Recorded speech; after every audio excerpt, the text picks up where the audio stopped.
প্রিয় শিক্ষার্থী বন্ধুরা, আজকে আমরা তোমাদের পদার্থের গঠন অধ্যায়ের দ্বিতীয় লেকচারে যেটা নিয়ে আলোচনা করব সেটা হচ্ছে পরমাণুর মডেল। তো এই অংশটুকু থেকে পড়ার জন্য আমি তোমাকে বলে রাখি যে এখানে তোমাদের বইয়ে খুব অল্প আলোচনা আছে বা আলোচনাগুলো থাকলেও অত ডিপ আলোচনা নাই।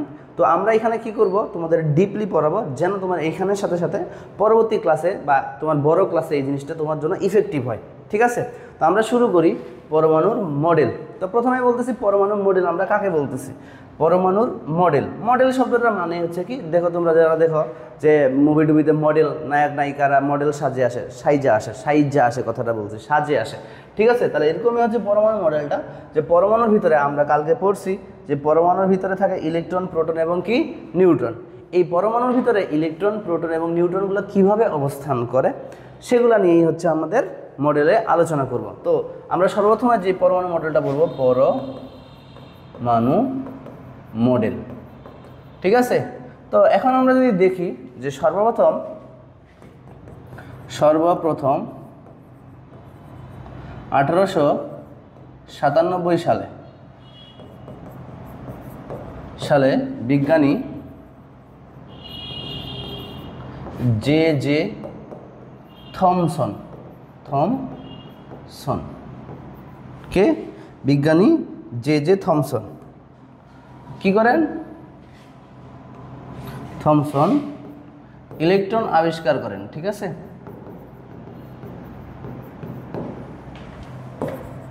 যদিও কোনো কোনো বই এটা 1898 সাল দেওয়া আছে, তোমরা যে কোনো একটা লিখতে পারো 1897 অথবা 98। ঠিক আছে, বিজ্ঞানী জে থমসন ইলেকট্রন আবিষ্কার করেন এবং তিনি প্রথমে একটা মতবাদ দেন পরমাণু সম্পর্কে, যেটা বলে পাম্প পুডিং মতবাদ।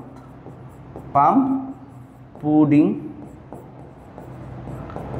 মতবাদ বা মডেল। ঠিক আছে, যেখানে তিনি কি বলছিলেন যে পাম্প পুডিংটা আছে, এরকম মডেলটা ছিল যে ধরো আমি একটা হালুয়া রান্না করছি, তোমরা দেখছো সবে বরাতের রাতে তোমার আম্মু বা আব্বু পায়েস বা হালুয়া রান্না করে, এই হালুয়ার মধ্যে যদি আমি কিশমিশের দানা ছড়াই দিই, কি দেয়, ধরো এগুলো হচ্ছে কি, এটা পুরোটা হচ্ছে হালুয়া,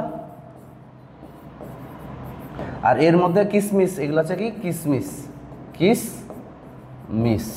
ঠিক আছে, এই হালুয়ার মধ্যে যে কিশমিশের দানাগুলো আছে, হালুয়াটাকে আমরা চিন্তা করছি পরমাণু হিসেবে, কি হিসেবে, পরমাণু হিসেবে, এবং কিশমিশগুলোকে আমরা চিন্তা করছি কি ইলেকট্রন হিসেবে, যে একটা পরমাণুর ভিতরে ইলেকট্রনগুলো এইভাবে বিক্ষিপ্তভাবে ছড়াই ছিটাই থাকে। অথবা তুমি আরেকটা জিনিস চিন্তা করতে পারো, এই যে বর্তমানে একটা ভাইরাল হয়েছে, ওই কিরে মধু, এটা কি তরমুজ না? ঠিক আছে, এই ধরে একটা তরমুজ।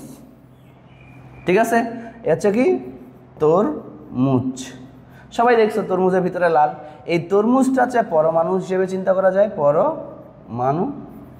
এবং এই তরমুজের ভিতরে বিক্ষিপ্তভাবে যে বিচিগুলো আছে না, তরমুজের বিচিগুলা বা বীজগুলা, এই তরমুজের বীজগুলো হচ্ছে আমাদের কি ইলেকট্রন। ঠিক আছে, তো তিনি এরকম বলতে যে পরমাণু অনেক বড়, আর পরমাণুর ভিতরে ইলেকট্রনগুলো বিক্ষিপ্তভাবে কি করে ছড়াই ছিটাই থাকে। এটাই হচ্ছে আমাদের কি পাম্প পুডিং মতবাদ। কে দিছে? বিজ্ঞানী জে থমসন। এটা ছিল সর্বপ্রথম আমাদের পরমাণুর মডেল। এর পরবর্তীতে অনেক বিজ্ঞানী অনেক গবেষণা করছে, বাট সর্বশেষ আমাদের একজন বিজ্ঞানী রাদারফোর্ড, কে রাদারফোর্ড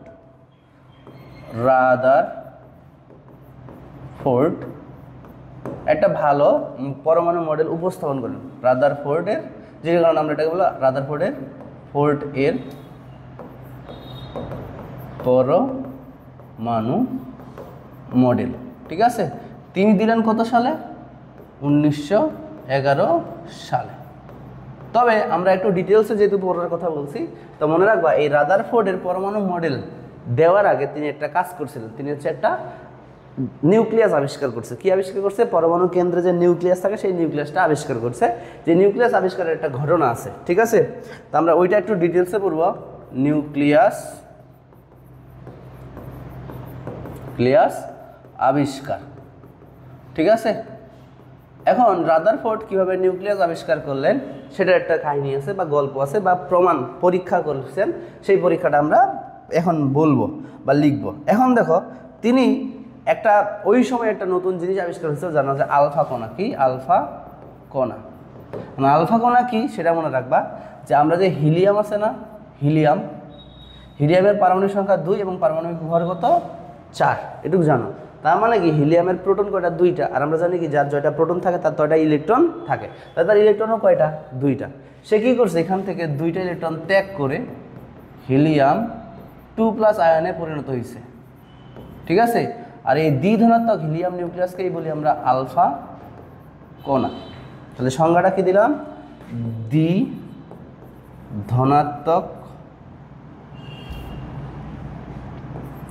ধনাত্মক হিলিয়াম নিউক্লিয়াসকে কি বলা হয়? নিউক্লিয়াসকে আলফা কণা বলে। কি বলা হয়? আলফা কণা বলে, ঠিক আছে। এখন এই আলফা কণার একটা বৈশিষ্ট্য হচ্ছে সেটা হচ্ছে কি গতি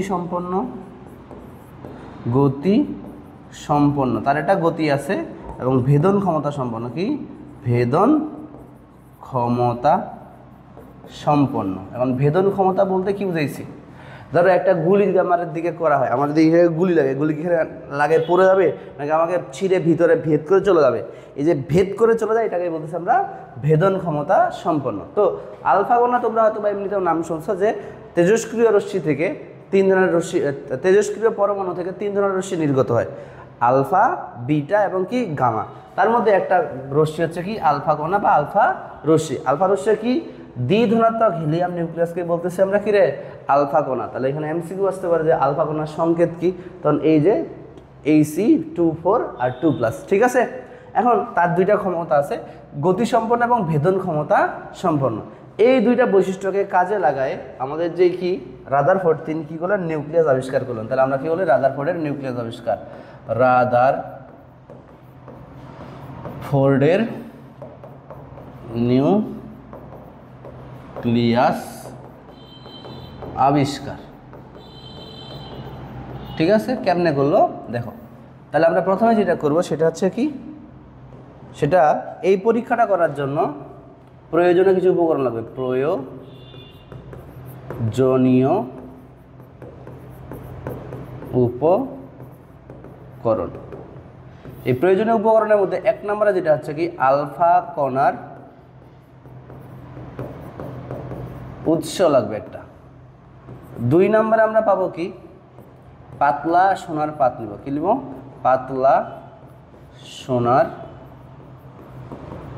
পাত, যার পুরুত্ব 0.0004 সেন্টিমিটার, এরকম একটা পাতলা সোনার পাত নিব, ঠিক আছে। 3 নাম্বার নিব জিঙ্ক সালফেটের প্রলেপযুক্ত পর্দা, ঠিক আছে। তাহলে এখানে আমরা আগেই বলছি আলফা কণার উৎস হিসেবে আমরা কি নিতে পারি?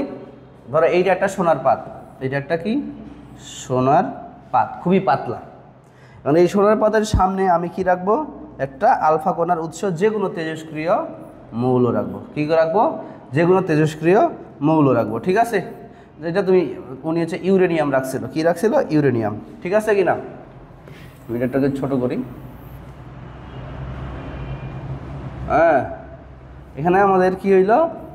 ইউরেনিয়াম আমরা রাখছি। তাহলে এটা হচ্ছে কি আলফা কণার উৎস, আলফা কণার উৎস। এবং পুরো অংশটাকে আমরা একটা কি করছি? বাইরে জিঙ্ক সালফেটের প্রলেপযুক্ত পর্দা নিছি। ধরো জিঙ্ক সালফেটের প্রলেপযুক্ত এটা কি নিছি? পর্দা নিছি। জিঙ্ক সালফেটের একটা প্রলেপযুক্ত পর্দা নিছি, ওকে।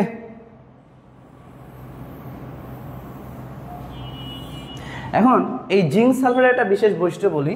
তোমরা সবাই ঝালাই করতে দেখছো কিনা? লোহা টোয়া ঝালাই করতে দেখছো?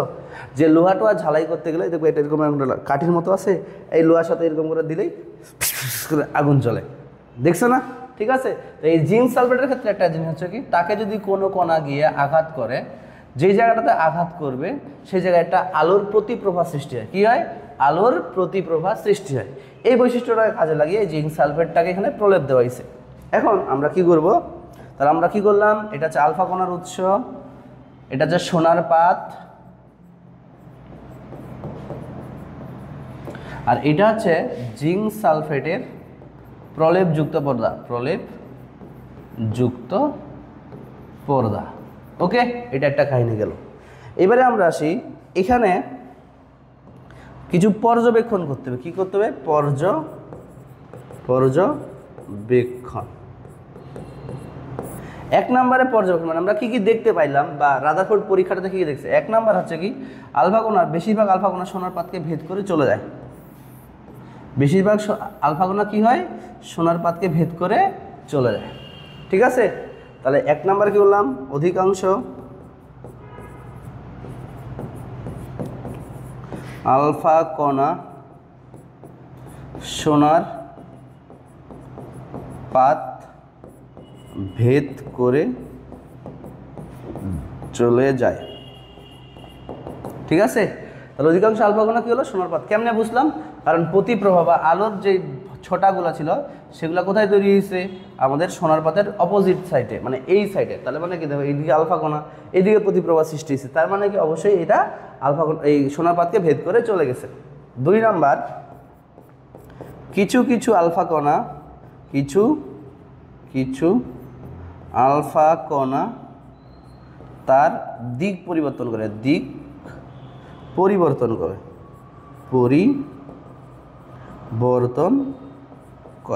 ধরো এরকম করে একটা আলফা কণা এদিক দিয়ে গেছিল, যাওয়ার পরে সে এইদিকে চলে গেছে, এদিক থেকে একটা আলফা কণা এদিকে গেছে, যাওয়ার পরে সে এদিকে চলে আসছে, এইদিকে গিয়া প্রতিপ্রভা সৃষ্টি হয়েছে, বা এখানে গিয়ে প্রতিপ্রভা, তার মানে কি দিক পরিবর্তন করছে। সোজা পথে চলে যাওয়ার কথা ছিল, বাট সে দিক পরিবর্তন করছে।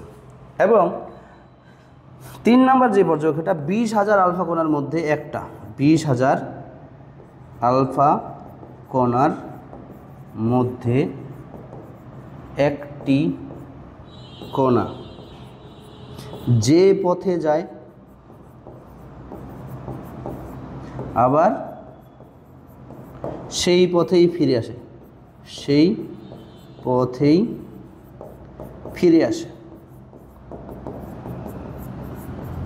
ঠিক আছে, তার মানে কি হয়েছে? এরকম ধর একটা আলফা কণা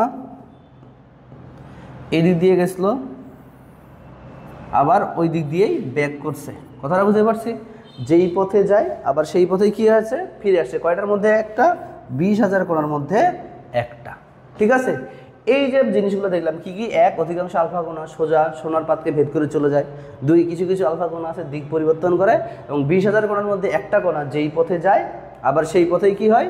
ফিরে আসে। ঠিক আছে, তো এই যে আমরা পরীক্ষাটা করলাম, এই পরীক্ষাটা করার পর এখান থেকে আমরা কি কি সিদ্ধান্ত নিতে পারি?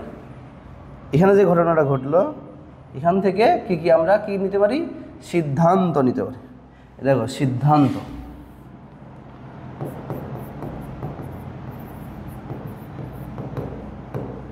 এক নাম্বার সিদ্ধান্তটা হচ্ছে পরমাণুর, আমরা যেহেতু সোনার পাতটাকে পরমাণু হিসেবে চিন্তা করছি, বলছে কি পরমাণুর অধিকাংশ স্থান ফাঁকা, অধিকাংশ স্থান ফাঁকা, এবং এই ফাঁকা স্থানে কে ইলেকট্রন অবস্থান করে। ওকে, দুই নাম্বার জিনিসটা হলো, তাহলে পরমাণু অধিকাংশ স্থান ফাঁকা, যে কারণে মনে করো যেখান দিয়ে আলফা কণাগুলো চলে গেছে। তোমরা দেখছো ছোটোবেলা থেকে পড়ছো যে এই পরমাণুর কেন্দ্রে একটা জিনিস থাকে, আর এরকম করে গোল গোল করে ইলেকট্রনগুলো ঘুরতেছে। তো এই পুরো অংশটা আসলে কিন্তু ফাঁকা, আর এই ফাঁকা অংশটা বিভিন্ন স্থানে কী করে? ইলেকট্রনগুলো ঘুরতেছে। কথাটা বুঝতে পারছি? এই জন্য বলছে যে পরমাণু অধিকাংশ স্থান ফাঁকা, আর এই ফাঁকা স্থানে কী করে? ইলেকট্রন অবস্থান করে। দুই নম্বর সিদ্ধান্ত হলো কি পরমাণুর কেন্দ্রে তার সমস্ত ভর কেন্দ্রীভূত থাকে। কি থাকে? কেন্দ্রীভূত থাকে। পরমাণুর কেন্দ্রে তার সমস্ত ভর পুঞ্জীভূত থাকে, অর্থাৎ এই যে পরমাণু এটা কেন্দ্র আছে না, এই জায়গায় তার সমস্ত ভরটা একটা কেন্দ্রীভূত বা পুঞ্জীভূত অবস্থায় থাকে। একে নিউক্লিয়াস বলে। কি বলে? নিউক্লিয়াস। মানে ওই অংশটার নাম দেওয়া হলো কি?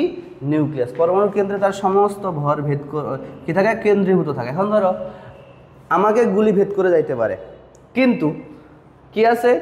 দেওয়ালকে তার গুলি, একটা ধরো ইটের দেওয়ালকে তার গুলি ভেদ করতে পারে না, ঠিক আছে। তো এরকম বলছে যে যেহেতু পরমাণু কেন্দ্রে তার সমস্ত ভরটা কেন্দ্রীভূত থাকে, যে কারণে এদিক থেকে আলফা কণাগুলো যখন যায় তখন সেইটাকে ভেদ করতে পারে না। তাহলে সিদ্ধান্ত হইলো বা কথা হইলো যে কেন সে দিক পরিবর্তন করলো বা কেন সে একদম অপোজিট সাইডে চলে আসলো। এখান থেকে তিনি আরেকটা বললেন কি, যেহেতু আলফা কণা আমরা একটু আগেই পড়ছি, দেখো আলফা কণা হচ্ছে ধনাত্মক চার্জযুক্ত। কোন চার্জযুক্ত? ধনাত্মক চার্জযুক্ত। আলফা কণা হচ্ছে কি? ধনাত্মক চার্জযুক্ত। তাহলে দেখো, তাহলে এখানে যখন সে গেছে তাহলে পরমাণুর কেন্দ্র বা নিউক্লিয়াসটা হচ্ছে কি? ধনাত্মক চার্জযুক্ত, যে কারণে সে এদিকে আলফা কণা বা যেটাকে আমরা বলতে হিলিয়াম 2+, এই ধনাত্মক চার্জ, এই ধনাত্মক চার্জকে কি করছে? বিকর্ষণ করছে। কি করছে? বিকর্ষণ করছে। আর এই বিকর্ষণের কারণেই এই বেটা এর কাছ দিয়ে যাওয়ার সময় এইদিকে মানে বিকর্ষিত হয়ে এদিকে ঘুরে গেছে, দিক পরিবর্তন করছে। আর এই যে একদম একদম যেটা কেন্দ্র বরাবর গেছে সে বিকর্ষণটা সবথেকে বেশি পাইছে বলে যেই পথে গেছে আবার সেই পথেই ফিরে আসে। অর্থাৎ আমরা বলতে পারি নিউক্লিয়াস কি? ধনাত্মক চার্জ বিশিষ্ট। কি? ধনাত্মক চার্জ বিশিষ্ট। এইটা হচ্ছে এখান থেকে সিদ্ধান্ত। এখন একটা জিনিস তুমি চিন্তা করতে পারো যে স্যার পরমাণু কেন্দ্রে যখন নিউক্লিয়াস আছে সে না আলফা কণাগুলোকে বিকর্ষণ করছে, ঠিক আছে, বিকর্ষণ করে দিক পরিবর্তন করে, তাহলে ইলেকট্রনগুলো কেন আলফা কণার গতিপথে বাধা দিতে পারলো না? ঠিক আছে, তো এখানে মনে রাখবা যে আলফা কণার ভর, কি বললাম? আলফা কণার ভর, এখানে দেখো আমি কোন জায়গায় লিখবো, এই জায়গাতে লিখি, আলফা কণার ভর ইলেকট্রন অপেক্ষা 7000 গুণ বেশি, ঠিক আছে। আলফা কণার ভর, এদিক থেকে আলফা কণা আসতেছে, আলফা কণার ভর ইলেকট্রনের তুলনায় কত গুণ বেশি? 7000 গুণ বেশি। ধরো আমি এখানে আসি, একটা ট্রেন আসতেছে, আমি যদি ট্রেনটা বলি ওই ট্রেন দাঁড়া, ট্রেন কি দাঁড়াবে নাকি আমার উড়ায় নিয়ে চলে যাবে? ঠিক আছে, তো আমি হইলাম ইলেকট্রন আর ট্রেন হইলে হচ্ছে কি আলফা কণা, কারণ তার ভর আমার থেকে 7000 গুণ বেশি, তো আমি তাকে তার গতিপথে কোনো বাধা দিতে পারবো না। এই জন্য মনে রাখবা যে ইলেকট্রন আলফা কণার গতিপথে কোনো বাধা দেয় না। তো এই যে রাদারফোর্ড নিউক্লিয়াস আবিষ্কার করলেন, নিউক্লিয়াস আবিষ্কার করার পর তিনি হচ্ছে একটা মডেল দিলেন যাকে আমরা বলতেছি কি রাদারফোর্ডের পরমাণু, রাদারফোর্ডের পরমাণু মডেল, পরমাণু মডেল। তো রাদারফোর্ডের পরমাণু মডেলটাকে আমরা দুইটা অংশে ভাগ করব, একটাতে স্বীকার্য আর একটাতে লিখব সীমাবদ্ধতা। সীমাবদ্ধতা অর্থাৎ তিনি এখান থেকে কি কি মডেলটা স্বীকার্য বা নীতি দিল, আর তার মডেলের মধ্যে কিছু ভুল আছে, এই ভুলটাকে বলতেছি আমরা কি সীমাবদ্ধতা। তো তিনি এক নম্বরেতে বলে ফেলছি পরমাণু অধিকাংশ স্থান ফাঁকা, ঠিক আছে। দুই নম্বর পরমাণুর কেন্দ্রে তার সমস্ত ভর কি থাকে? কেন্দ্রীভূত থাকে, ঠিক আছে।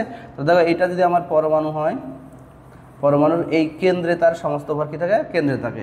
একে কি বলে? একে নিউক্লিয়াস বলে। কি বলে? নিউক্লিয়াস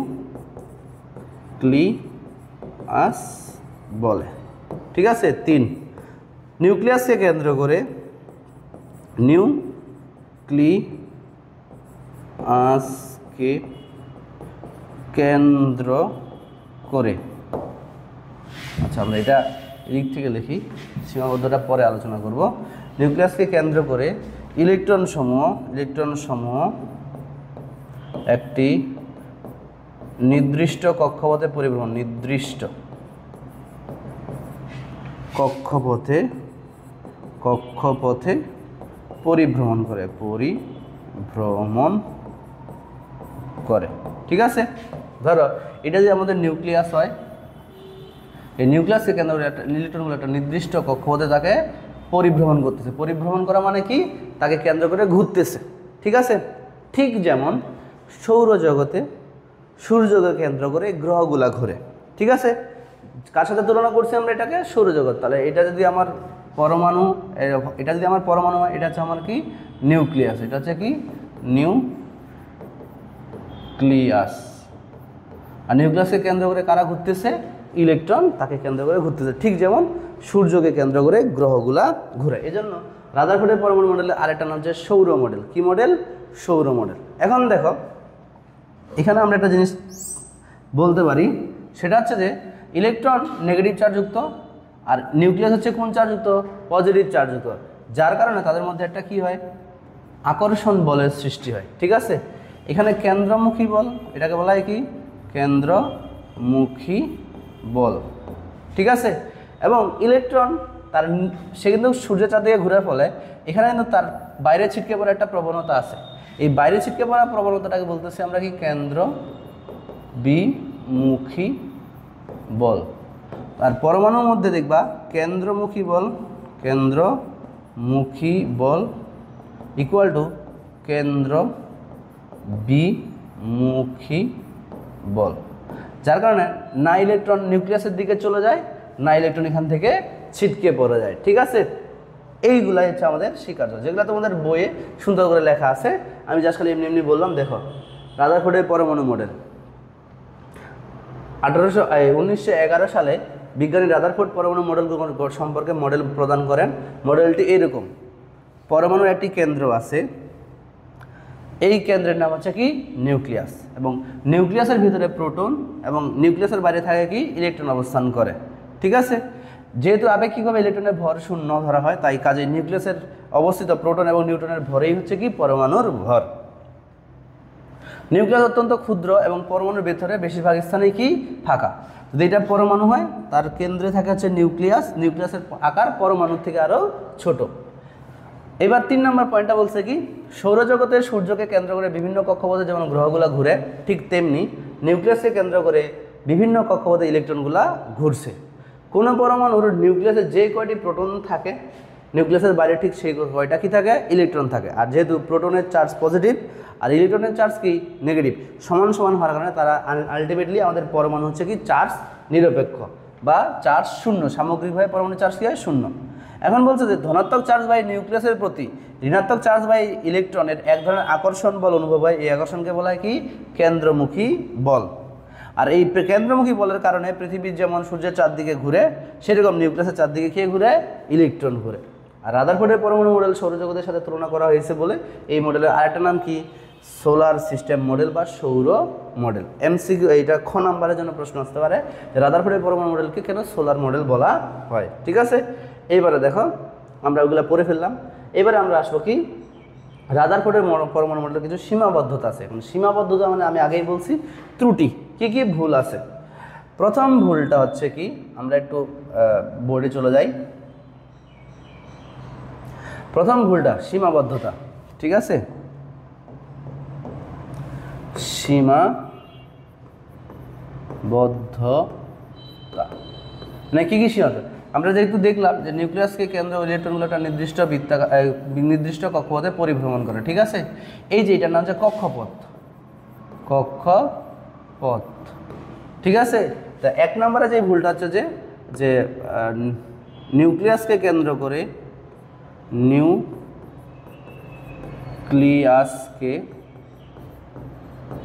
কেন্দ্র করে ইলেকট্রনের ঘূর্ণনের কক্ষপথের আকার সম্পর্কে ব্যাখ্যা দেওয়া হয় নাই। কক্ষপথের আকার সম্পর্কে ব্যাখ্যা দেওয়া হয় নাই। তার মানে কি? এই যে কক্ষপথটা গোলাকার নাকি বৃত্তাকার নাকি উপবৃত্তাকার, এটা রাদারফোর্ডের পরমাণু মডেলে বলা হয় নাই। 2 নম্বর হচ্ছে যে এটাকে কার সাথে তুলনা করছি? সৌরজগৎ নাকি সৌরজগৎ। এই সৌরজগতের মধ্যে আমরা দেখি সূর্যই বলি বা সূর্য করে ঘূর্ণনশীল গ্রহগুলাই বলি, তারা সবাই হচ্ছে কি?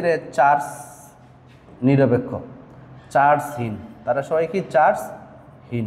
ঠিক আছে, আর আমরা যদি দেখি মডেলের পরমাণুর ক্ষেত্রে, পরমাণু নিউক্লিয়াস হচ্ছে কি, নিউক্লিয়াস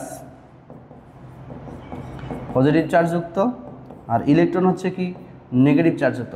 অর্থাৎ চার্জবিহীন বস্তুর সাথে চার্জযুক্ত কণার ঘূর্ণন সম্পর্কে তুলনা করাটা ঠিক হয় নাই, ঠিক আছে। এবং 3 নাম্বার ভুলটা হচ্ছে এরকম যে একাধিক ইলেকট্রনের ক্ষেত্রে বা এখানে পারমাণবিক বর্ণালী সম্পর্কে ধারণা দেওয়া হয় না। কি হয় না? পারমাণবিক বর্ণালী সম্পর্কে ধারণা দেওয়া হয় নাই, ধারণা দেওয়া হয় নাই, ঠিক আছে। এবং সব থেকে বড় ভুল 4 নাম্বার যে ভুলটা, যে ম্যাক্সওয়েলের তথ্য অনুসারে, কার?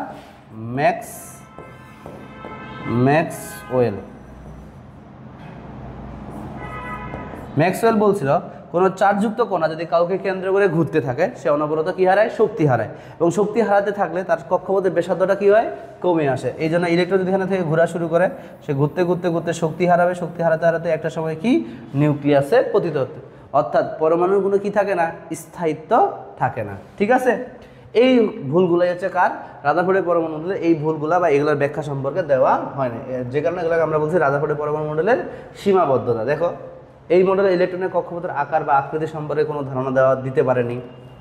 2, সৌরজগতের সূর্য এবং গ্রহগুলো সামগ্রিকভাবে আধান বা চার্জ নাই, কিন্তু পরমাণুতে ইলেকট্রন এবং নিউক্লিয়াসের আধান বা চার্জ আছে, কাজেই চার্জবিহীন সূর্য বা গ্রহের সাথে চার্জযুক্ত নিউক্লিয়াস ইলেকট্রনের তুলনা করাটা ভুল, তুলনা করা হয়েছে, কাজেই এখানে তুলনা করা সঠিক হয় নাই, ঠিক আছে। একের অধিক ইলেকট্রন বিশিষ্ট পরমাণু কীভাবে নিউক্লিয়াসের চারদিকে পরিভ্রমণ করবে সেটা সম্পর্কেও ব্যাখ্যা দেওয়া নাই। এবং লাস্ট এবং সবথেকে বড় ভুল হচ্ছে কি, ম্যাক্সওয়েলের তথ্য অনুসারে ইলেকট্রন নিউক্লিয়াসকে কেন্দ্র করে ঘূর্ণনের সময় ক্রমাগত কী হারায়? শক্তি হারায়। ফলে ইলেকট্রনের ঘূর্ণনের কক্ষপথ আস্তে আস্তে ছোট হতে থাকে এবং একসময় সেটা কি নিউক্লিয়াসের উপরে পতিত হয়। ওই যে দেখো ইলেকট্রন ঘুরতে ঘুরতে ঘুরতে তার কক্ষপথের আকার ছোট হইতে হইতে হইতে একটা সময় কি হবে? নিউক্লিয়াসে পতিত হবে, অর্থাৎ পরমাণুর আর কি থাকে না? স্থায়িত্ব থাকে না। এগুলোই হচ্ছে আমাদের কি রাদারফোর্ডের পরমাণু মডেলের সীমাবদ্ধতা। তোমার পরীক্ষা প্রশ্ন আসতে পারে সীমাবদ্ধতা সহ রাদারফোর্ডের পরমাণু মডেলটি আলোচনা করো। এখন আমরা আলোচনা করব তোমাদের পরবর্তী যে পরমাণু মডেল, সেটা হচ্ছে কি চোরের পরমাণু মডেল, ঠিক আছে। কার পরমাণু মডেল? চোরের পরমাণু মডেল। সবাই দেখো, চোরের পরমাণু মডেল, ঠিক আছে। এই চোরের পরমাণু মডেলটা আমরা কেন চোর বলতেছি? কারণ মনে রাখবা রাদারফোর্ডের যেই ভুলগুলো ছিল জাস্ট তিনি সেই জিনিসগুলোকে সংশোধন করে দিছে, ঠিক আছে। রাদারফোর্ডের পরমাণু মডেলের যেই ভুলগুলো ছিল সেগুলোকে সংশোধন করছে কে? বিজ্ঞানী বোর, ঠিক আছে। কত সালে? 1913 সালে তিনি একটা সংশোধিত কি দেন? পরমাণু মডেল দেন। তো প্রথমে আমরা রাদারফোর্ডের পরমাণু মডেলে কি ভুল পাইছিলাম বলো তো? এখানে ভুল পাইছিলাম যে রাদারফোর্ডের পরমাণু মডেলের নিউক্লিয়াসকে কেন্দ্র করে ইলেকট্রনের ঘূর্ণনের যে কক্ষপথ আছে সেটার আকার সম্পর্কে ব্যাখ্যা দেন নাই। তিনি এবার বললেন কি শক্তি স্তর ধারণা দিলেন। কি দিলেন? শক্তি স্তর ধারণা। তিনি বললেন কি নিউক্লিয়াসকে কেন্দ্র করে নিউক্লিয়াসকে কেন্দ্র করে ইলেকট্রন একটি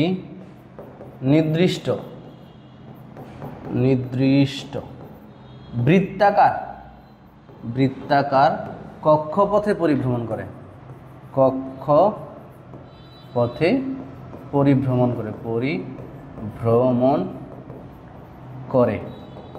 একে আমরা কি বলবো? একে আমরা শক্তি স্তর অথবা শেল অথবা কক্ষপথ অথবা অরবিট বলে। পরীক্ষা প্রশ্ন আসতে পারে অরবিট কাকে বলে? তখন বলবা নিউক্লিয়াসের কেন্দ্র করে ইলেকট্রন যে নির্দিষ্ট বৃত্তাকার পথে পরিভ্রমণ করে তাকেই বলতেছি আমরা কি অরবিট বা শক্তি স্তর। এই শক্তি স্তরকে আমরা কি দ্বারা প্রকাশ করি? এন দ্বারা প্রকাশ করি, যার মান 1 2 3 4 5 6 7 ডট ডট ডট হইতে পারে। এখন পর্যন্ত আমরা পর্যায় সারণীতে 7টা পর্যায় পাই বলে আমরা এগুলো লিখছি। ইন ফিউচারে যদি নতুন কোনো মৌল আবিষ্কার হয় তাহলে পর্যায় সারণী চেঞ্জ হবে বা কক্ষপথও বাড়তে পারে, ঠিক আছে। তো এখানে বলছে কি এখন পর্যন্ত আমরা যতগুলো শক্তি স্তর পাইছি তাদের নাম দেওয়া হয়েছে। প্রথম শক্তি স্তরকে নাম দেওয়া হয়েছে কে সেল, দ্বিতীয় শক্তি স্তরে এল, তৃতীয় শক্তি স্তরে এম, এটাকে বলে এন, এটাকে বলে ও, পি এবং কি কিউ, ঠিক আছে। এখন আমি জানি না কেন কে থেকে শুরু হয়েছে, হয়তোবা যে এইটার নামকরণ করছে তার গার্লফ্রেন্ডের নাম ছিল ক্যাটরিনা কাইফ, এই জন্য কে দিয়ে শুরু করছে, ঠিক আছে কিনা।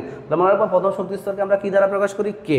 তাহলে যদি এটা নিউক্লিয়াস হয়, এই নিউক্লিয়াসকে প্রথম শক্তি স্তর এটা বলবো কে সেল, এটা দ্বিতীয় শক্তি স্তর এটাকে এল, তৃতীয় শক্তি স্তর এটা হচ্ছে এম, এটা চতুর্থ শক্তি স্তর তখন তাকে বলবো কি রে, এন। ঠিক আছে, এরকম করে আমরা ব্যাখ্যা দিব। এখন এই যে একটা শক্তি স্তরে সর্বোচ্চ কতটুকু ইলেকট্রন থাকতে পারে, শক্তি স্তরে সর্বোচ্চ ইলেকট্রন ধারণ ক্ষমতার একটা সূত্র আছে, 2n²। কি দিয়ে, 2n²। অর্থাৎ যদি n এর মান আমার 1 হয়, তাহলে কোন কে শক্তি স্তরের সর্বোচ্চ ইলেকট্রন ধারণ ক্ষমতা কত হবে, 2 × 1² 1² করলে 1 আর 2 কে 2, তাহলে প্রথম শক্তি স্তরে সর্বোচ্চ ইলেকট্রন থাকবে কয়টা, 2টা। n এর মান যদি আমার 2 হয়, তাহলে l তম শক্তি স্তর অর্থাৎ দ্বিতীয় শক্তি স্তরের ইলেকট্রন ধারণ ক্ষমতা কত হবে, 2 × 2²। তাহলে 2² করলে কত হবে, 4, 4 দুগুণী কত হবে, 8, 4 দুগুণী কত হবে, 8। n = যদি আমার 3 হয়, তাহলে এটা কোন শক্তি স্তর, m তম শক্তি স্তরে ইলেকট্রন ধারণ ক্ষমতা কত হবে, 2 × 3²। 3 2 হচ্ছে কত রে, 3 3 9, 9 দুগুণী 18।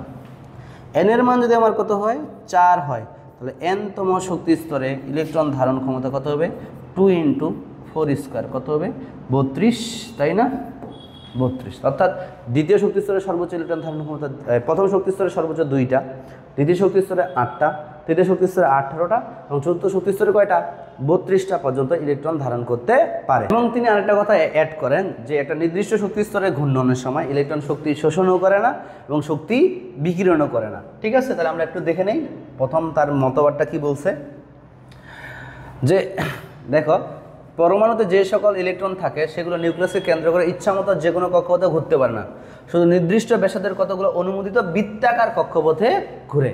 আর এই নির্দিষ্ট ব্যাসার্ধের অনুমোদিত বৃত্তাকার কক্ষপথগুলোকে আমরা প্রধান শক্তি স্তর বা কক্ষপথ বা সেল অথবা কি বলি, অরবিট বা স্থির কক্ষপথ বলে। তাহলে যে কোনো প্রশ্ন আসতে পারে, সেল কাকে বলে, অরবিট কাকে বলে, তখন তুমি এটা বলবা নিউক্লিয়াসকে কেন্দ্র করে ইলেকট্রন সমূহ যে নির্দিষ্ট বৃত্তাকার পথে পরিভ্রমণ করে তাকেই আমরা বলতেছি কি রে, কক্ষপথ, সেল বা অরবিট। আর স্থির কক্ষপথকে আমরা n দ্বারা প্রকাশ করি, যেখানে n এর মান 1 2 3 ইত্যাদি হয়।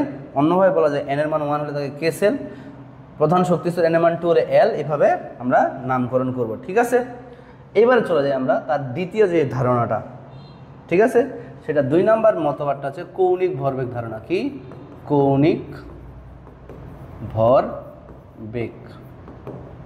তোমরা যারা ফিজিক্স পড়ছো তোমরা জানো ভরবেগ কাকে বলতেছি, ভর ইন্টু বেগ, ভর ইন্টু বেগ। অর্থাৎ ভর এবং বেগের গুণফলকে আমরা কি বলি, ভর বেগ। আমরা ফিজিক্সে যে জিনিসগুলোর বেগ বা ভর নির্ণয় করি সেগুলো কিন্তু বেশিরভাগ ক্ষেত্রে দ্বিমাত্রিক, মানে রাস্তায় চলতেছে যেগুলো, এগুলো হচ্ছে সর্বথা XY বরাবর, অর্থাৎ এরা হচ্ছে কি দ্বিমাত্রিক। কিন্তু আমাদের পরমাণু কিন্তু ত্রিমাত্রিক। ত্রিমাত্রিক হওয়ার কারণে দেখো এটা দিয়ে একটা হয়, এই পরমাণুর এই যে ইলেকট্রন নিউক্লিয়াসকে কেন্দ্র করে ঘুরতেছে, ঠিক আছে কি না, ইলেকট্রন করে ঘুরতেছে, তাই এরা কিন্তু একটা বিশেষ বৃত্তের ব্যাসার্ধের সাথে একটা কোণ উৎপন্ন করে। এই জন্য আমরা এটাকে কি বলি, কৌণিক ভরবেগ, যাকে আমরা প্রকাশ করি mvr দ্বারা। কি দ্বারা, mvr দ্বারা। ঠিক আছে, m হচ্ছে ইলেকট্রনের ভর, মানে লিখে রাখতে পারো m ইলেকট্রনের ভর, যেগুলো আমরা মুখস্থ করছি 9.11 × 10⁻31 কেজি। ভি হচ্ছে কি, ইলেকট্রনের বেগ, ইলেকট্রন এর বেগ। ঠিক আছে, আর আর হচ্ছে কি, ইলেকট্রন যে কক্ষপথে ঘুরে, যে কক্ষপথে ঘুরে তার ব্যাসার্ধ, তার ব্যাসার্ধ। ঠিক আছে, তাহলে এম হচ্ছে ইলেকট্রনের ভর, ভি হচ্ছে ইলেকট্রনের বেগ, আর হচ্ছে কি ইলেকট্রন যে কক্ষপথে ঘুরে তার ব্যাসার্ধ। তাই এই যে mvr একজন সূত্র দিছে, যে বিজ্ঞানী ম্যাক্স প্লাঙ্ক এই সূত্রটা দিছে যে mvr এর মান হবে কি nh/2π এর সমান। ঠিক আছে, তো আমরা এই তিনটা তো বললাম, এই তিনটা হচ্ছে কি mvr, এবং n হচ্ছে কি ইলেকট্রন যে কক্ষপথে ঘুরে, কক্ষপথে ঘুরে। এইচ হচ্ছে, যেহেতু সূত্রটা প্লাঙ্ক দিছে, এটা হচ্ছে প্লাঙ্কের একটা ধ্রুবক। কার? প্লাঙ্কের ধ্রুবক। আর ধ্রুবকের মান তোমরা মুখস্থ করে ফেলো, ম্যাথ করার জন্য লাগবেই, মাস্ট লাগবেই। যেটা তোমরা 6.626 into 10⁻34 joule second, joule per second. ঠিক আছে, এখন দেখো এখানে যে আমরা পাইয়ের মান আমরা সবাই জানি কি 3.1416। ঠিক আছে, এইটাই হচ্ছে আমাদের কৌণিক ভরবেগ সম্পর্কে কথাবার্তা। তোমরা একটু বইটা দেখে নাও, এখানে লেখা আছে তোমাদের যে বোর মডেল অনুসারে কোনো শক্তিস্তর ইলেকট্রন কৌণিক ভরবেগ mvr = nh/2π। কার সমান? nh/2π। দেখো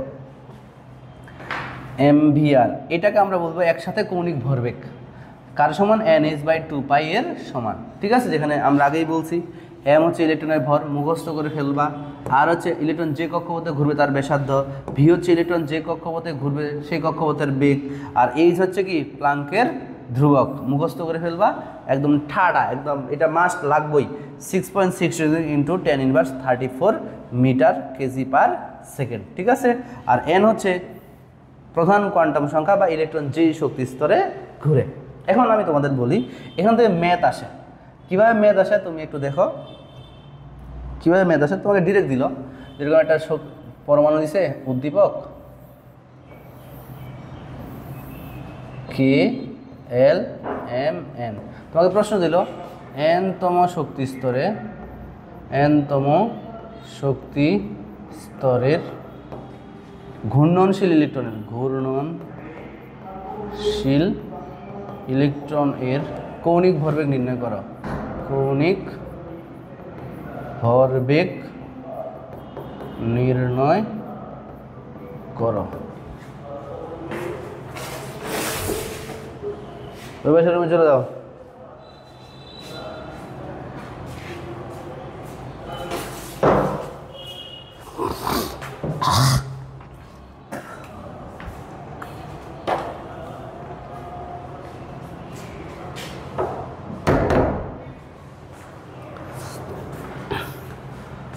কি বলছে? n-তম শক্তি স্তরে ঘূর্ণনশীল ইলেকট্রনের কৌণিক ভরবেগ নির্ণয় করো। তা আমরা সূত্র কি বললাম? কৌণিক ভরবেগ mvr = nh/2π। জাস্ট তাহলে তুমি কার মান বসাবা? n এর মান বসাবা। বলো তো n, এটা যে 1 নাম্বার 2 নাম্বার 3 নাম্বার, এটা কি 4 না? n এর মান হচ্ছে 4। তারপর হচ্ছে কি h এর মান তো আমরা মুখস্থ করব 6.626 ইন্টু 10⁻34 কি হবে? KG metre per second. ঠিক আছে না? আর পাইয়ের মান আমরা সবাই জানি কত? 3.1416। তুমি মান বসায় দাও, n এর জায়গায় বসাও 4 ইন্টু 6.626 ইন্টু 10⁻34, হ্যাঁ, নিচে হচ্ছে 2 এবং কত 3.1416। এটা করলে তুমি ক্যালকুলেটর চাপবা, ক্যালকুলেটর চাপলে তোমার সুন্দর মতো করে কি মান বের হয়ে চলে আসবে। ঠিক আছে, এখন একটা জিনিস দেখাই যে যদি কখনো আমার এখানে কক্ষপথের ব্যাসার্ধ দেওয়া থাকে, কি থাকে? কক্ষপথের ব্যাসার্ধ দেওয়া থাকে, তাহলে আমি কি ইলেকট্রনের বেগ নির্ণয় করতে পারবো না? ঠিক আছে, তাহলে কক্ষপথের ব্যাসার্ধ দেওয়া আছে, তাহলে আমি বেগ নির্ণয় করবো। ইলেকট্রনের বেগ যখন নির্ণয় করবো তখন আমরা কি বসাবো? nh/2π। এদিকে m এবং r এদিকে গুণ অবস্থা আছে, এদিকে কি যাবে? ভাগ। আবার যদি আমার ভি এর মান দেওয়া থাকে তাহলে কিন্তু আমি কক্ষপথের কি বের করতে পারবো? ব্যাসার্ধ নির্ণয় করতে পারবো। তাহলে ভি এর মান দেওয়া আছে, তাহলে আমি কক্ষপথের ব্যাসার্ধ নির্ণয় করলে আমরা কি বলবো? nh/2π mv। আর m এর মান তো আমরা সবাই জানি, আর ভি এর মান তোমার কি থাকবে? ম্যাথে দেওয়া থাকবে। তাহলে তোমাদের এখানে কয়টা সূত্র পাইলাম? 3টা সূত্র পাইলাম। কয়টা সূত্র পাইলাম? 3টা সূত্র পাইলাম। এই 3টা সূত্রকে অ্যাপ্লাই করে তোমাদের ম্যাথ করতে হবে। ঠিক আছে, এবং আমরা আসি রাদারফোর্ডের বোর পরমাণু মডেলের সর্বশেষ যে ধারণাটা, সেটা হচ্ছে কি শক্তি স্তর। এর কোনো প্রধান শক্তি স্তর ইলেকট্রনের ঘূর্ণনের শক্তি, দেখো এখানে লেখা আছে কোনো প্রধান শক্তি স্তর ইলেকট্রন ঘোরার সময়, ওই যে আমরা 3 নাম্বার এই ম্যাক্সওয়েলের যে তথ্যটা পড়ছি যে কোনো একটা চার্জযুক্ত কণা কাউকে কেন্দ্র করে ঘুরতে থাকলে সে অনবরত কি হারায়? শক্তি হারায়। আর এই শক্তি হারাইতে হারাইতে সে এক সময় কি হয়? নিউক্লিয়াসে পতিত হয়। কিন্তু ওই জিনিসটাকে ঠিক করার জন্য তিনি কি দিলেন? একটা শক্তি স্তর ধারণা দিলেন। কি দিলেন? শক্তি স্তর ধারণা। শক্তি স্তর ধারণা। ঠিক আছে, তিনি বললেন কি একটি নির্দিষ্ট শক্তি স্তরে ইলেকট্রন ঘূর্ণনের সময় তারা শক্তি শোষণও করে না, শক্তি বিকিরণও করে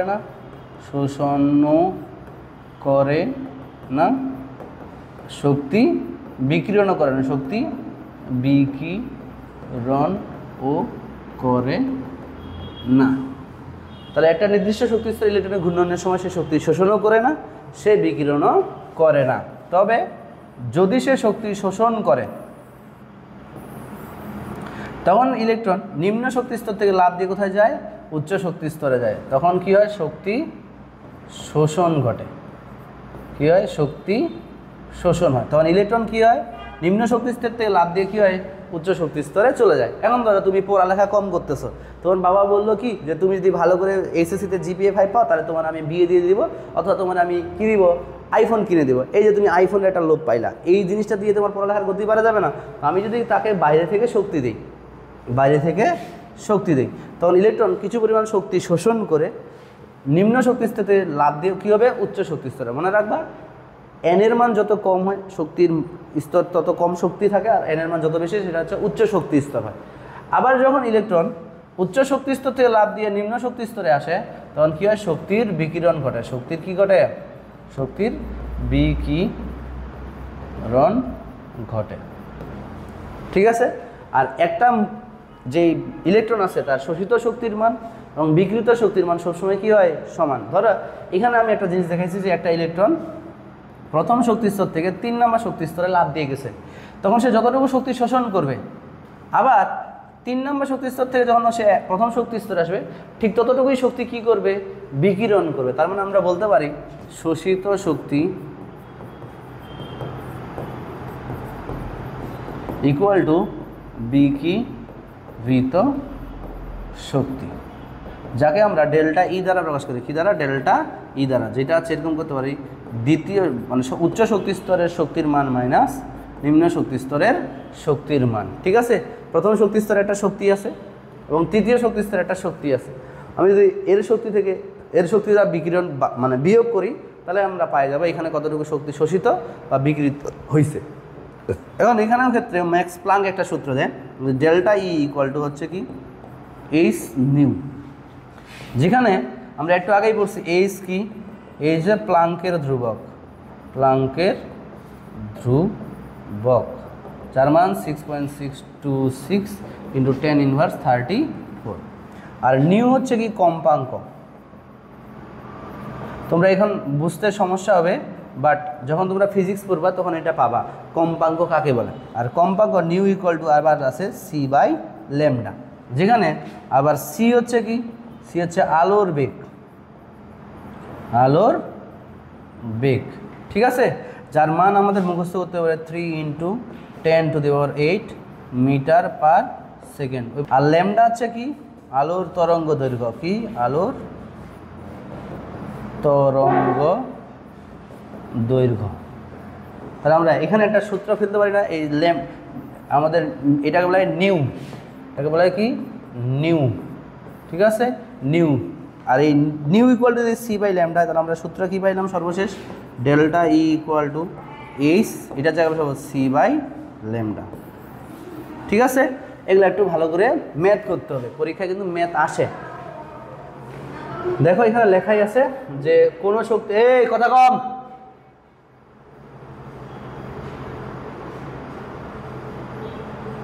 কোনো শক্তি স্তরে ইলেকট্রন ঘোরার সময় ইলেকট্রন কোনো শক্তি শোষণ বা বিকৃত হয় না। তবে ইলেকট্রন যদি নিম্ন শক্তি স্তর থেকে উচ্চ শক্তি স্তরে যায় তখন শক্তি শোষিত হয়। আবার যদি ইলেকট্রন উচ্চ শক্তি স্তর থেকে নিম্ন শক্তি স্তরে আসে তখন শক্তি কী হয়? বিকৃত হয়। ঠিক আছে। এর শোষিত বা বিকৃত শক্তির পরিমাণটা কী বলছে? এইচ নিউ বা এইচ c/λ। কথা ক্লিয়ার? তাহলে আমরা এই সূত্র দিয়ে একটা ম্যাথ করি। ধরো এরকম করে তোমাকে একটা ম্যাথ দিল, এর একটা কী আছে?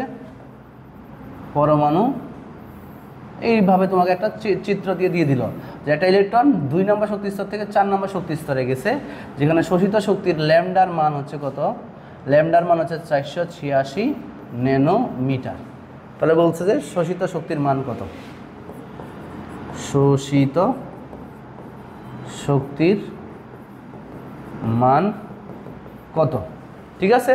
আবার উল্টোটাও দিতে পারে যে ইলেকট্রন উপর থেকে নিচের দিকে আসে, সেক্ষেত্রে বিকিরিত করছে এত তরঙ্গ দৈর্ঘ্যের একটা আলো, তাহলে তার বিকৃত শক্তির মান কত? ঠিক আছে। তাহলে আমরা কি বললাম? ডেল্টা ই ইকুয়াল টু আগেই পড়ছি H C by lambda. Just আমাকে জানতে হবে এইচ এর মান তো আমি জানি 6.626 ইন্টু 10 ইনভার্স 34। সি এর মান আমি মুখস্থ করবো 3 ইন্টু 10⁸, আর ল্যামডার মান আমার দেওয়া আছে কত?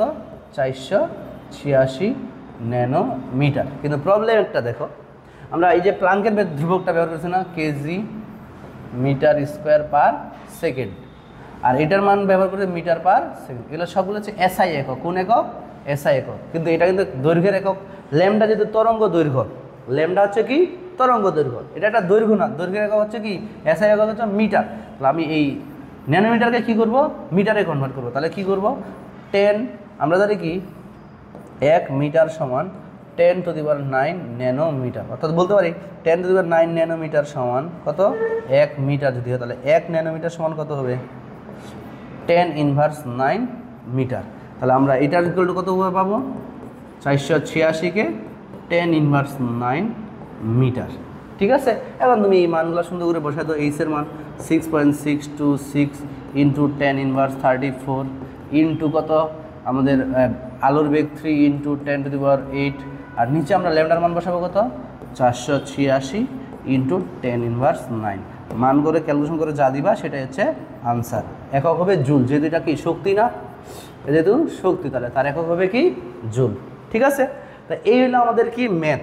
তো এখানে একটা জিনিস খালি মাথায় রাখবা যে আমার সব মানগুলোকে কি নিতে হবে? এসআই এককে নিতে হবে, তাহলে আমার ম্যাথটা ঠিক থাকবে। এখন এই দুইটা আছে এসআই এককে, এটা তুমি ন্যানোমিটারে বসাইলো তাহলে কিন্তু ম্যাথ হইতো না। তোমাকে কি করতে হবে? এটাকেও ন্যানোমিটার থেকে কি করতে হবে? মিটারে কনভার্ট করে নিতে হবে। ওকে। এইটা গেল আমাদের কি? বোরের পরমাণু মণ্ডলের তৃতীয় মতবাদ। এখন বলছে যে বোরের এত কিছু পড়ার পরেও তার কিন্তু কিছু ভুল ছিল, সেই ভুলগুলোকে বলতেছি আমরা কি? বোর পরমাণু মণ্ডলের সীমাবদ্ধতা। ঠিক আছে। বোর পরমাণু মণ্ডলের কিছু সীমাবদ্ধতা বা ত্রুটি লক্ষ্য করা যায়, যেখানে হচ্ছে কি বোর পরের মডেলের সাহায্যে এক ইলেকট্রন বিশিষ্ট পরমাণুর বর্ণালী ব্যাখ্যা করা গেলেও একাধিক ইলেকট্রন বিশিষ্ট পরমাণুর বর্ণালী ব্যাখ্যা করা যায় না। 2 নম্বর বলছে কি? বোরের পারমাণবিক মডেল অনুসারে এক শক্তি স্তর থেকে ইলেকট্রন অন্য শক্তি স্তরে গমন করলে পারমাণবিক বর্ণালীতে একটি মাত্র রেখা পাওয়ার কথা, কিন্তু শক্তিশালী যন্ত্রে দিয়ে পরীক্ষা করলে দেখা যায় এখানে অনেকগুলো ক্ষুদ্র ক্ষুদ্র রেখার সমষ্টি। কেন সেটা ব্যাখ্যা করা যায় নাই। 3, বোরের পরমাণু মডেল অনুসারে পরমাণুতে শুধু বৃত্তাকার কক্ষপথ বিদ্যমান, কিন্তু পরে প্রমাণিত হয়েছে এর কক্ষপথটা বৃত্তাকারের সাথে সাথে কি উপবৃত্তাকারও পাওয়া যায়। ঠিক আছে। এগুলো হচ্ছে কি? সীমাবদ্ধতা। এখন আমরা যেটা পড়বো সেটা হচ্ছে বোর পরমাণু মডেলের সাফল্য। এই একটা প্রশ্ন থেকে তুমি 3 ধরনের প্রশ্নের উত্তর দিতে পারবা। তোমাকে প্রশ্ন আসতে পারে রাদারফোর্ড এবং বোর পরমাণু মণ্ডলের মধ্যে কোনটা বেশি উন্নত। 2 নম্বর প্রশ্ন হচ্ছে বোর পরমাণু মণ্ডল এবং রাদারফোর্ডের পরমাণু মণ্ডলের মধ্যে পার্থক্য আলোচনা করো। রাদারফোর্ড এবং বোর পরমাণু মণ্ডলের মধ্যে কোনটা তোমার কাছে বেশি অধিক গ্রহণযোগ্য মনে হয় তুমি ব্যাখ্যা করো। তাহলে মনে রাখবা এটাই হচ্ছে বোর পরমাণু মণ্ডলের সাফল্যটা লিখতে হবে, যেই 3টা প্রশ্নের উত্তর সেম। ঠিক আছে। যে পার্থক্য কি? রাদারফোর্ডের পরমাণু মডেলে সৌরজগতের সূর্যকে কেন্দ্র করে গ্রহগুলো যেমন ঘুরে, পরমাণুতে ইলেকট্রনগুলো তেমনি নিউক্লিয়াসকে কেন্দ্র করে ঘুরে। এত লেখার দরকার নেই, তুমি বলো। এখানে ইলেকট্রনের শক্তিস্তরের আকার সম্পর্কে কোনো কথা বলা হয় নাই, কিন্তু বোরের পারমাণবিক মডেলে পরমাণুর শক্তিস্তরের আকার কি বলা হয়েছে?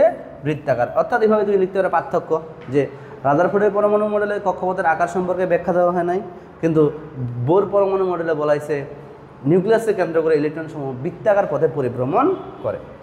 2 নাম্বার, রাদারফোর্ডের পরমাণু মডেলের শক্তি শোষণ করলেও বা বিকিরণ করলেও পরমাণু গঠনে কী ধরনের পরিবর্তন ঘটে সেটা বলা হয় নাই, কিন্তু বোর পরমাণু মডেলে কি বলা হয়েছে? যে পরমাণু যদি শক্তি শোষণ করে তাহলে কি হবে? শোষণ করলে ইলেকট্রন নিম্ন শক্তি স্তর থেকে উচ্চ শক্তি স্তরে লাফ দিয়ে উঠে, আবার পরমাণু শক্তি বিকিরণ করলে ইলেকট্রন উচ্চ শক্তি স্তর থেকে নিম্ন শক্তি স্তরে নেমে আসে। ঠিক আছে। এবং 3 নম্বর ইয়াটা বলা হয়েছে রাদারফোর্ডের পরমাণু মডেলের কোনো পারমাণবিক বর্ণালীর ব্যাখ্যা দেওয়া যায় না, কিন্তু বোর পরমাণু মডেলের অনুসারে 1 ইলেকট্রন বিশিষ্ট পরমাণুর কী হয়, বর্ণালী ব্যাখ্যা করা যায়। অর্থাৎ এই তিনটা থেকে বলতে পারি যে রাদারফোর্ডের পরমাণু মডেলের থেকে বোর পরমাণু মডেল কী রে, বেশি উন্নত। ঠিক আছে, তাহলে আমাদের পড়া এই পর্যন্তই। এখান থেকে অনেক প্রশ্ন আসে সৃজনশীল পরীক্ষায়, তোমাদের অনেক বোর্ড পরীক্ষায় প্রশ্ন আসছে, বিশেষ করে কৌণিক ভরবেগ, তরঙ্গ দৈর্ঘ্য নির্ণয়, শক্তি শোষণ বিকিরণ, এই যে এবং রাদারফোর্ডের পরমাণু মডেল বোর পরমাণু মডেলের মধ্যে পার্থক্য, কোনটি বেশি উন্নত, এই প্রশ্নগুলো যদি তোমরা পড়ে ফেলো তাহলে আমি মনে করি যে সব কিছু শেষ হয়ে যাবে।